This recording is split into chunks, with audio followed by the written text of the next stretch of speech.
part 2 to the previous video of Tim Poole talking about how he feels like microplastics will kill off liberals and that there's not going to be a worldwide crisis. It gets me because he is like Alex Jones back in the day of this.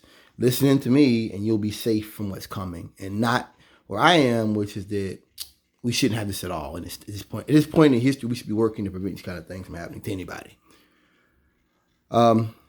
It gets me that for Tim Poole, he's like the mind of an 8-year-old, that this is just going to like wipe people off. And the guy makes a great point that if there's a world famine or something from these type of microplastics or whatever, that will affect everybody. And that will strengthen government because people will say, hey, folks in the past were right. People that warned us about this stuff. I have a video. It's called Men in Danger. It used to be on YouTube. Documentary came out like in the 90s, early 2000s. It's talking about how there was a doctor that he knew back in the 90s from science that men's sperm was weaker, didn't swim as fast, whatever. And he had to go through all this kind of stuff to get proof. And he finally proved it, and he proved it. He talked about how throughout it that people, it's almost as though it was like no one cared.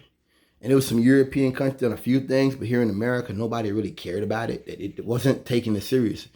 And I'm looking in 2023, 20 years later, and I'm realizing like this is where that went. That we were talking about this over 20 years ago. That before I even learned about it, people were looking at it. I think Rochester University did a peer review of it and all this kind of stuff. You look it up.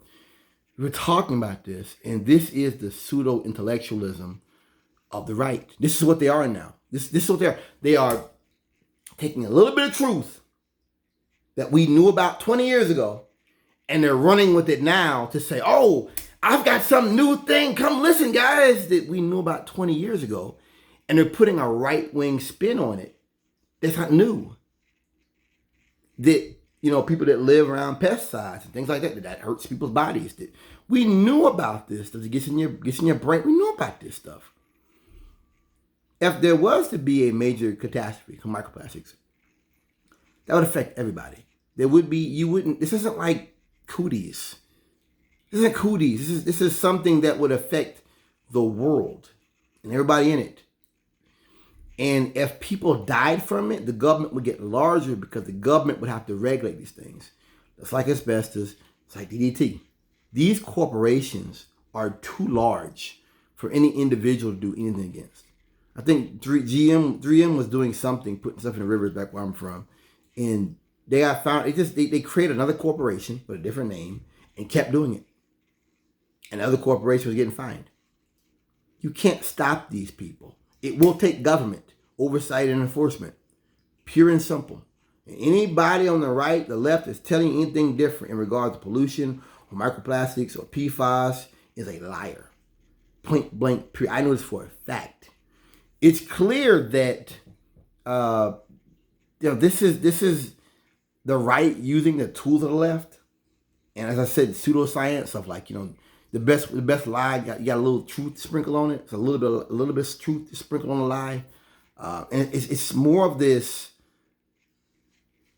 I hate to say it, it's almost like preparing people for civil war, because you're saying that throughout all this, the only way for you to win is for you to have a crisis or catastrophe, whether it be civil war, PFAS killing everybody, space aliens, whatever. The only way you think as Republicans you can maintain power is through violence and through catastrophe. And not that let's come together to solve the next disaster, prevent the next disaster before it gets bad.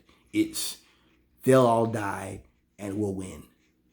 And I don't believe in that kind of country. I don't believe in that kind of ideas.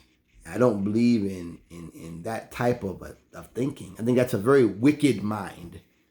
That you would come out on your show and tell your viewers that you think that this catastrophe no one knows about will kill off leftists, and that's a good thing, and not that they're weaponizing science, aren't they? They're saying that the left is weaponizing education for transgenders and stuff like that, but you're literally weaponizing science because you're saying this disaster, scientific in nature, will kill off your enemies. I'll leave with that.